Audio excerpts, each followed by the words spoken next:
Episod ini ditajakan khas oleh Love Chapter by Wedding Guys. Kalau korang nak cari wedding services under one roof, we're talking about deco, makan, bridal, foto dan videography. Semualah guys, korang boleh contact dorang di 87146612, 87146612. Tak payah pening kepala, Love Chapter kan ada. Hey guys, what's good? Welcome back with me, Hassan Rahman in Rebuild Podcast. Aku rasa ni aku recording ni dah first week of Raya lah. By the way, selamat Hari Raya guys. Hope you guys enjoy and dapat gather dengan korang punya family.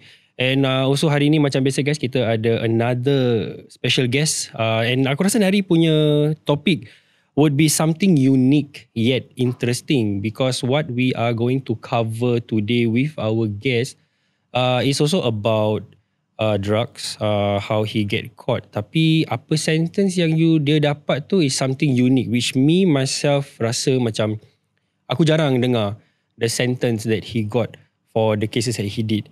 Tapi of course while I invited him, I get to know his current punya activities, the business that he do, which aku rasa macam delighted to invite him and have him on board the podcast to share his interesting and inspiring stories. So hari ni di dalam studio bersama kita adalah Rudy. Apa khabar Rudy? Khabar baik, Alhamdulillah. How are you feeling Rudy? Okay, good lah. Tapi a bit nervous. Nervous lah? Dia selalu kalau first episode dia baru-baru dia nervous. Okay. Nanti lama-lama dia dah jadi okay. Okay Rudy, by the way, thank you so much Rudy for taking your time coming over. And I think more or less kau pun tahu kan, aku punya podcast is more about those setbacks in the past. Apa yang kau pernah buat, kau kena tangkap. Tapi macam biasa, aku suka tanya kau punya upbringing dulu Okay. So we can start maybe kau punya teenagers. Oh, teenagers aku a bit haywire lah time sekolah by time kan. Okay. Waktu aku sekolah tu, aku dah start isap dada. Waktu secondary. aku dah secondary school lah. Kena tangkap, then polis datang sekolah. How early that how young were you yang you dah start isap dada? I think 15 years old. Sec 3. Sec 1, Sec 2 okay lah. Sec 1, Sec 2 aku sportsman. Aku lari, kira represent sekolah, lumba lari apa semua lagi. Consider sprinter lah. Tapi then after that, masuk menengah 3, campur kira dah start nak try benda baru apa kan. It's a new pool of people lah kira. Yes, aku suka try benda baru, aku suka explore. So kita tengok ni benda, at that time kira macam ni benda ni okay, try lah. Then get hooked with that. Benda-benda apa tu yang kau heroin. Kau first saja terus heroin? Terus heroin. Okay, tapi before that, tak ada ke orang macam bilang kau, Rudy, ni benda kalau kena sangkut tau, rabak tau. Ada tak orang macam advise you? Tak ada lah. Tempat aku punya tempat, aku punya upbringing tempat tu dekat Boon Lay. Memang tempat kira konjol lah kira. But what made you decided like, although kau Sec 1, Sec 2 everything is okay, like kenapa Sec 3 tiba-tiba kau have the courage to try? Tak tahulah kenapa. Is it because of peer pressure? Bukan peer pressure, actually kita rasa ingin tahu, kita punya they pick my interest lah. Ni benda macam begini lah, okay, try. Faham. Bila dah try tu, alamak, terus sangkut. First time tak ada apa-apa, second time tak ada apa-apa. Dalam kelemahan terus sangkut dah kira. Nah, 15 tahun dah terus heroin kau try terus. Yeah. And then after that, like how long did you consume this heroin? Aku consume around maybe a few months. Then after that I was caught. The first time I was caught dengan barang, aku dah start jual sekali. And as young as 15 years old? Yes, aku dah start jual lah. Bila pasal apa tau, usually bila kita dah hisap, then how can we sustain to buy the things? That point of time, kalau tak salah aku harga $15. Aku pula masih sekolah. So what do I do? Duit raya? Aku jual lah. Tapi macam mana kau belajar? Like ada orang ajar kau ke? Like what made you have that business mindset macam ni jual, to sustain? Kalau you talking about business mind kan, aku sebenarnya daripada kecil aku dah jual pepok, jual apa. So aku dah tahu macam nak jual. Understand. So how to earn money, I know. That the only thing is at that point of time, mana aku dapat modal untuk jual ni barang. Okay. So mana kau dapat modal tu? Okay, modal lah curi barang kemas mak. But then again, after aku curi tu, aku jual, aku dapat untung, aku bayar balik, aku tebus, aku kasih balik mak aku. But your mom know about this yang kau ambil? I think she know. Okay. But she doesn't say anything.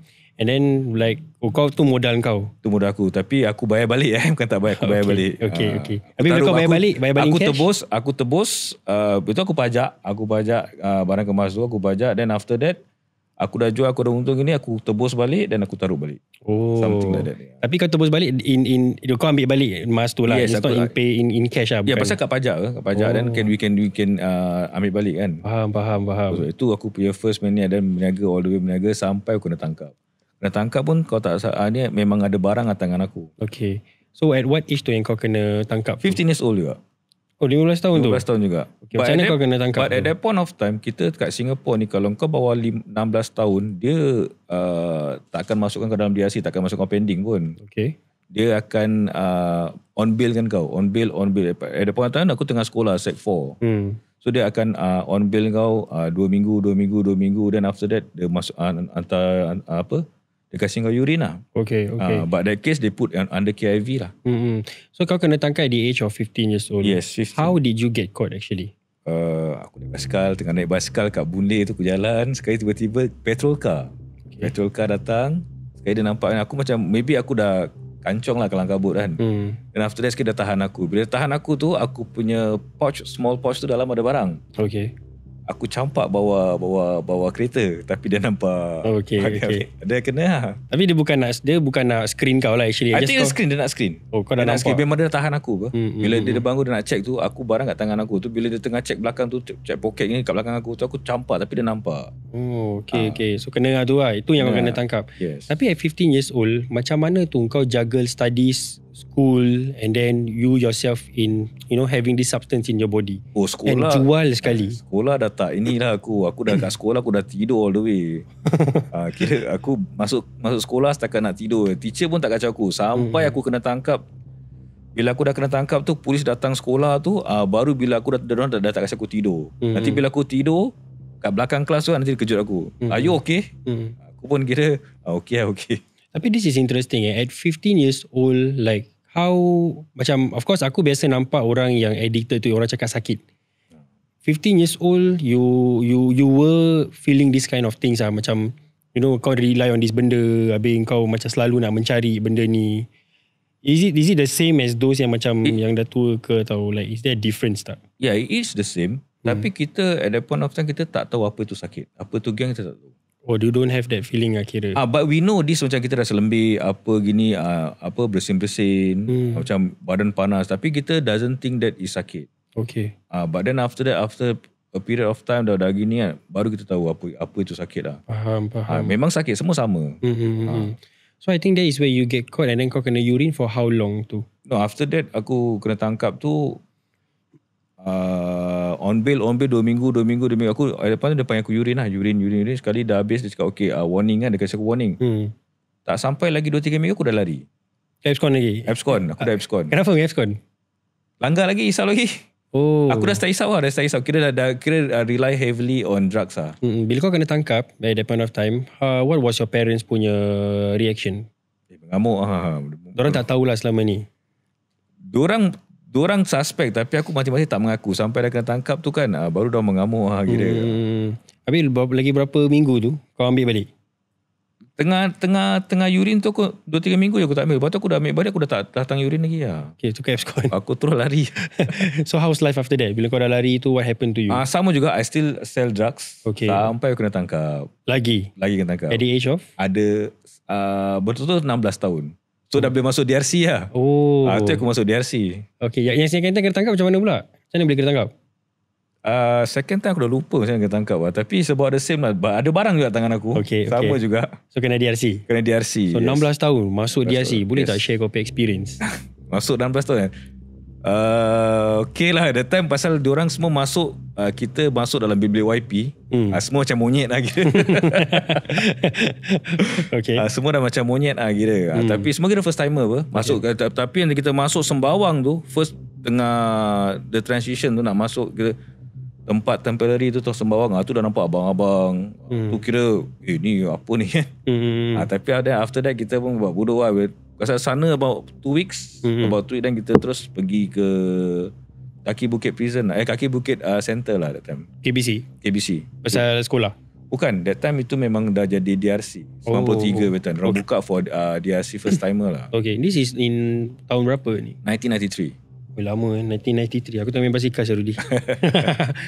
Okay, and then how long was the sentence for that? Itu 3 bulan je. Walaupun aku ada barang, tapi dah sedikit IV. Aku duduk 3 bulan. Dah 3 bulan, aku keluar pakai tagging lah. Pakai tagging. Tapi bila pakai tagging tu, aku kalau tak salah dalam 20 hari aku dah start hisap balik. Hisap balik, masuk hari ke 40 ke 40 lebih hari dah kena tangkap, masuk recall lah. Oh, tapi kenapa that point of time kau tak pernah ada tu mentality that okay, ni aku dah kena tangkap, aku dah kena marah dengan parents aku, and kau tahu benda ni macam boleh dielakkan, tapi kenapa kau choose not to at that point of time? Is it because kau tak ada support system ke, atau you don't have any direction in life ke? Maybe direction in life. So, aku tak tahu apa nak bikin kan. So masih keluar tagging tu, diorang kasi kerja. Okay. Tapi kat kerja tu masih diorang hisap. So hisap sekali lah. So aku kat luar tu sebulan lebih, 40 lebih hari terus masuk balik. Itu pun pasal apa tau? Pasal aku pergi urin sendiri. Aku dah tahu urin kotor, aku tak hantar. Diorang kena spot urin apa? Spot urin, aku datang juga. Masuk lah. Kau tahu urin kau tengah kotor? Tahu. Usually for heroin, berapa hari urin dia boleh clear? 48 hours. 2 hari je dah boleh? Dah boleh clear. Kalau kau banyak minum air, buang air besar, urin dalam 10-11 kali kan, aku kan dah bersih lah. Don't try this at home lah guys. Kadang-kadang ada 11 satu hari pun ada. Tengok berapa cepat lah. Oh, faham. That's why orang berani nak langgar because senang nak cuci lah kira. Tapi aku tak pernah cuci urin lah. Semua dah aku tak pernah cuci. Aku datang kotor-kotor lah badan kau. So kena recall? Tu recall. So recall berapa lama kau kena? 18 bulan. During recall time, baru dorang aku package yang ada possession tu. Ada orang charge aku. Terus during aku dekat KBC tu, orang tarik aku pergi prison.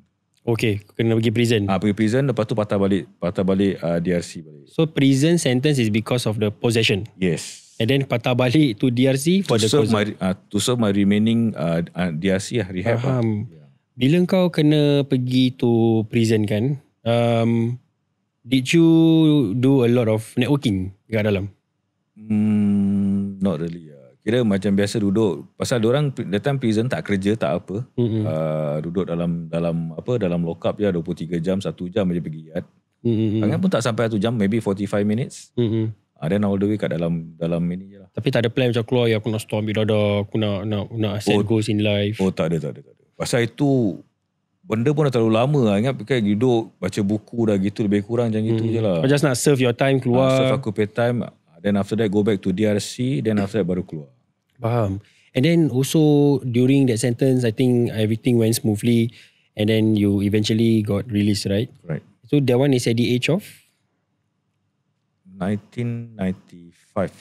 19 years old. 19 tahun. 19 years old. So how's life after kau dah come towards the end of kau teenager's life? Okay, bila aku keluar tu aku kerja macam biasa. I think I finish my urine. Okay. Which is about 1 year macam gitu. Aku habis urine. Dan kerja macam biasa. Then until one point of time, one of my good friend dia minta tolong. Minta tolong pasal apa tu, ada gang teruk lah. Tengah gang sikit, Eddie tolong aku pergi pasal aku know a lot of people in Boon Lay. Memang aku kecil membesar dekat sana kan. So dia minta aku tolong, Di tolong aku carikan aku ubat lah. Aku pun carikan lah. Jadi dah bila cari tu pasal kawan baik.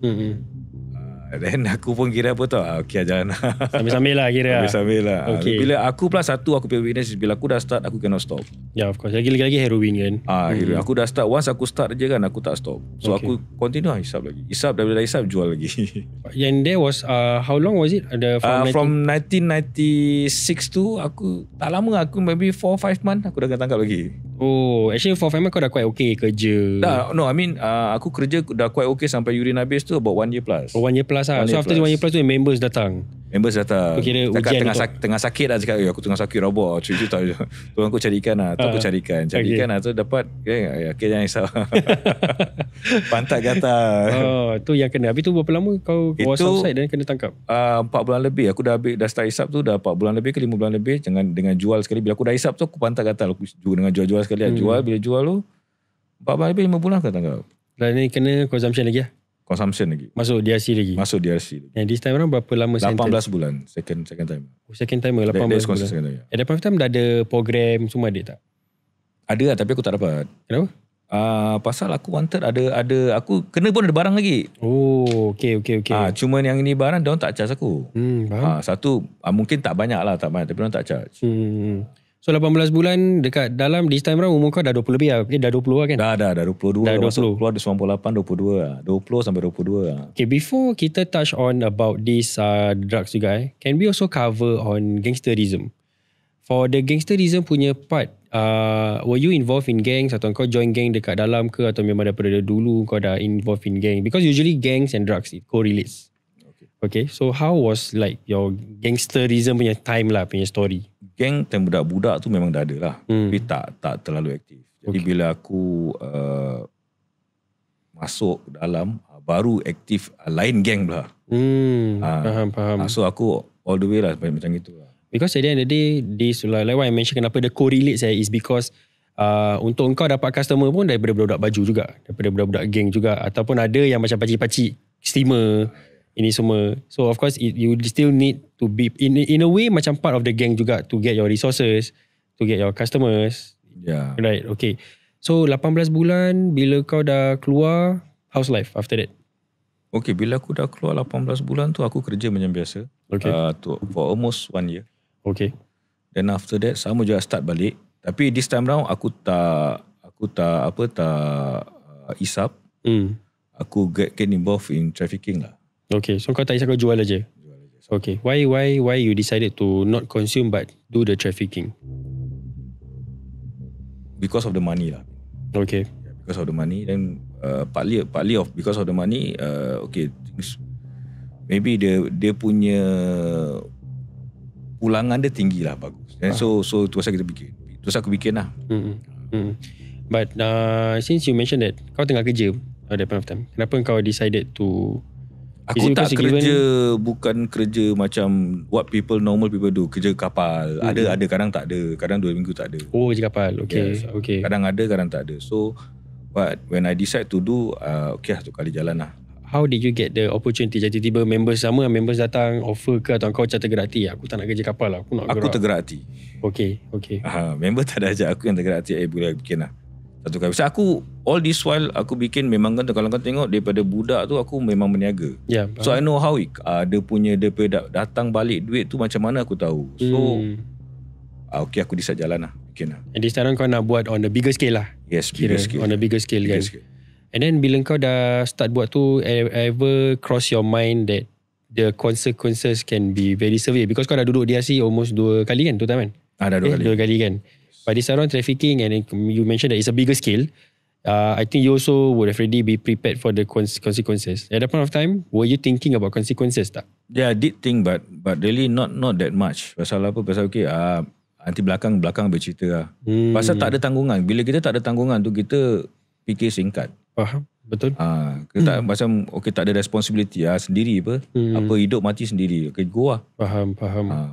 So you did the trafficking, and as day goes by, I believe your business grew bigger. Yeah. How long did it lasted? Okay, for drugs ni kan, dia tak lama tau. Okay, maybe 6 months at most kau bikin, kau dah nama kau dah in the radar already. So of the authorities lah? Yes, then you have to stop. Okay. So was that what you did lah kira? Yes, then aku stop lah.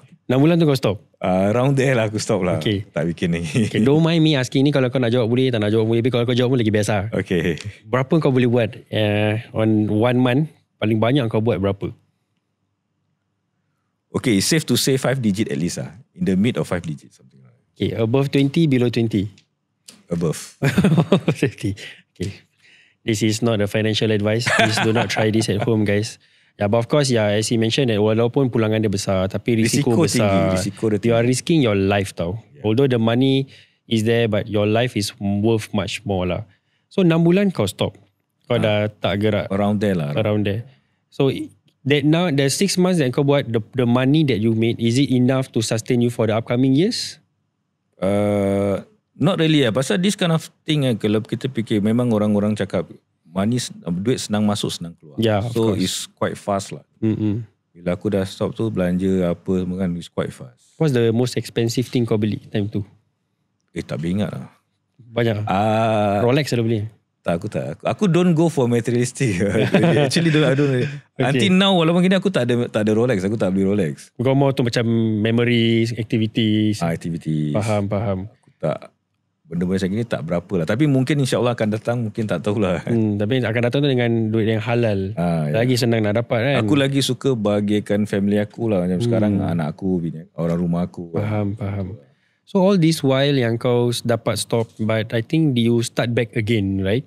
Yeah. And did you get caught after that? Pun tak. Tak kena tangkap? Kira 6 months kau dah buat, lepas tu kau rest. How many months rest tu kau start beli? Few years lah. Lama juga then tu kau kerja normal dulu lah. Kerja normal. Kerja normal, habis tiba-tiba kena gerak lagi lah. Something like that lah. Kenapa Itu because aku start taking drugs again. Time yang kau tengah jual tu, kau The first time? No. Faham. So memang kau jual tapi kau tak consume. That's the first time. Okay. The second one, aku consume. Okay. And then you consume sambil jual. Then you got caught. Yes. Bukan. Itu sampai aku ada satu case tu. Memang time aku isap dulu. Aku consume. Aku dah kena tangkap. Okay. Tak ada barang. So bila tu aku on bail. Bila on bail tu aku suit lagi lah. Dah nak masuk aku suit. Kira third DRC tu kalau tak kalau masuk LT lah. LT lah. Okay. No. At that point of time tak ada untuk ini bukan heroin lain. Okay. So itu under consumption. Okay. So kena LT. Itu tak ada LT lah? No, consumption. So consumption kena? Second consumption. No, sorry. Itu apa itu? Itu consumption lah. Itu kena 3 tahun lah, duduk 2 tahun lah. 3 tahun? Tapi potong-potong duduk 2 tahun? Yes, then program lagi setahun setengah. So after that, there's another chapter of your life yang kau buat something yang kau kena sentence yang berat ni lah kira. Yes, itu the third one baru yang berat lagi. So nak tahu case berat apa, sentence berat yang Rudy kena, itu kita nak kena share dengan korang in the next episode pasal kita nak take a short break. So nanti kalau korang nak tahu apa yang dia buat, apa sentence yang dia kena, is unique lah, pada aku unique. I think maybe some of the people may have never heard of this sentence, which I think some pernah, but they understand better that actually buat gini boleh kena sentence macam gini. So we will come back, we'll take a short break. But before that guys, episode ni ditajakan khas oleh Love Chapter by Wedding Guys. Kalau korang nak cari wedding services under one roof, we're talking about deco, makan, bridal, foto dan videography. Everything semua lah guys. Korang boleh contact diorang di 87146612, 87146612. Tak payah pening kepala, Love Chapter kan ada kan. Okay guys, alright, kita akan take a short break. We will return back with Rudy in Real Big Podcast. Settle.